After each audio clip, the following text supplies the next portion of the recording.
ఈ టీం అందరూ చెప్పడానికి రెడీ అయిపోయారు. ఒక ఫిక్షనల్ స్టోరీని కూడా యాడ్ చేసి the team Barbarik is here. అందరికీ కూడా హార్టియెస్ట్ వెల్కమ్. ముందుగా మా director Mohan garu, our Sanchirai and our versatile actor Vasishta N Simha garu. And ఈయన గురించి ఎంత చెప్పినా తక్కువే.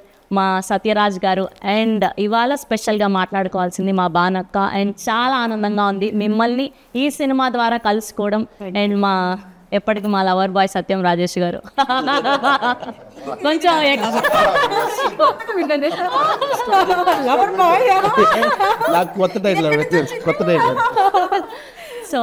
సో ముందుగా మీ అందరికీ కూడా హార్టియెస్ట్ కంగ్రాచ్యులేషన్స్. మీ టీజర్ రిలీజ్ అయినప్పటి నుంచి మంచి బజ్ని క్రియేట్ చేయగలిగారు. అండ్ నిన్న భానుగారి పాట రిలీజ్ అయినప్పటి నుంచి ఇస్కితడే అదే బానక్క హోస్ట్ చేసి మైక్ పట్టుకున్నా ఆవిడ్ని కళ్ళు తిప్పకుండా అలా చూస్తూ ఉండిపోతాం. అలాంటిది ఆవిడ స్టెప్ వేశారు అంటే యాక్ట్ చేశారు అంటే మామూలుగా ఉండదు. ఎస్, సో ముందుగా టైటిల్ గురించి మాట్లాడాలి అంటే డైరెక్టర్ గారితోనే మొదలు పెట్టాలి కాబట్టి సార్, ఫస్ట్ అసలు ఈ టైటిల్ పెట్టడానికి రీజన్ ఏంటి? ఎక్కువ రీజన్ ఏంటంటే నాకు ఎక్కువ ఇష్టం మహాభారతంలో ఉన్న క్యారెక్టర్స్ అన్నీ కూడా ఇన్స్పైర్ చేస్తూ ఉంటాయి. దాంట్లో నుంచి ఒక కొత్త కథ తయారు చేయాలి. మ్యాక్సిమం నేను చేసే సినిమాల్లో అక్కడి నుంచి పిక్ చేస్తాను టైటిల్ మ్యాక్సిమం. సో ఈ టైటిల్ పెట్టడానికి కారణం అని అంటే కథ లాంటిది, కంటెంట్ అలా దొరికింది. సో కాబట్టి ఆ టైటిల్ పెట్టాల్సి వచ్చింది. ఆ కంటెంట్ అలాంటిది. సో త్రిబాణం అనే ఎమోషన్ ఏదైతే ఉందో, ఒకటి దిశని నిర్దేశిస్తుంది, ఇంకోటి శత్రువుని ఫిక్స్ చేస్తుంది, శత్రువుని అంతం చేస్తుంది. ఏదైతే ఈ థీమ్ ఉందో, ఈ థీము ఈ సినిమాకి చాలా కొత్తగా ఉంటుంది. సో కాబట్టి త్రిబాణధారి అనగానే ఇంకెవరి పేరు రాదు. జనరల్గా గాంధీవధారి అంటే అర్జున త్రిబాణధారి బార్బరిక్, అందుకే మేము ఆ టైటిల్. అమేజింగ్. అండ్ సార్, మీరు బాహుబలి చేశారు, బార్బరిక్ చేశారు, అండ్ ఎన్నో గొప్ప గొప్ప సినిమాలు చేశారు ఇంకా. And for the first time ఇలాంటి యంగ్ టీమ్తో పని చేయడానికి అండ్ ఈ సినిమాని ఒప్పుకోవడానికి రీజన్ ఏంటి? No, I did so many films in Tamil like that with the young team. So it's very comfortable. Actually, they have the very fresh start regarding the movie because they will not compare with the old films. They will the thoughts are very fresh.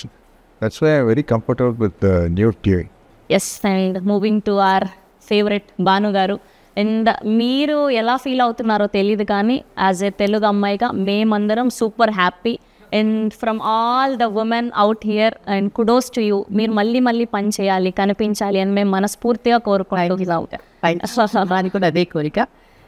మన పిల్లలందరూ చాలా సలిషం వాళ్ళు అందరూ you know super potential ఉన్నటువంటి super talented, వారికి బోల్డ్ and opportunity రావాలని నన్ను ఎప్పుడు, దట్ ఈస్ మై విషన్ ప్రే. అసలు మీది ఒక పాట ఉండేది కదా లీడర్లో, రాజశేఖర్. అసలు ఈవిడ ఏంటి అసలు హోస్టింగ్ సైడ్ చూసాము, యాక్టింగ్ సైడ్ చూసాము, అండ్ ఇలాంటి ఒక స్పెషల్ సాంగ్ చేసి అలా నిల్చోబెట్టగలిగారు మీరు.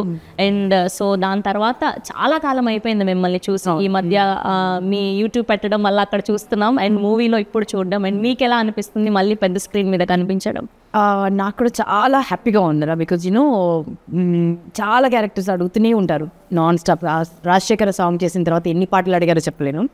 బట్ యూనో ఆ పాట ఒక స్టాండర్డ్స్ ఉంది.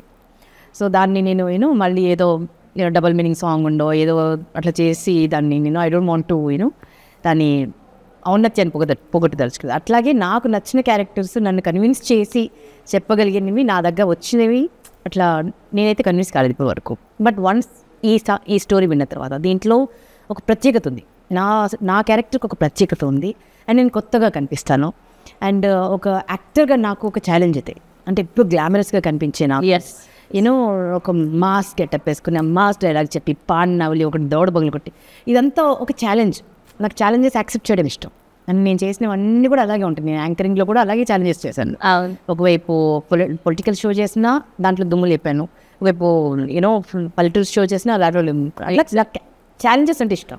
సో అలా నాలో ఉన్న యాక్టర్ని ఛాలెంజ్ చేసే క్యారెక్టర్ అదే. అండ్ డైరెక్టర్ గారు చాలా బ్యూటిఫుల్గా నెరేట్ చేశారు, అలా కట్టిపడేశారు అనమాట. కళ్ళ ముందు సినిమా కనిపించింది నెరేట్ చేసినప్పుడు.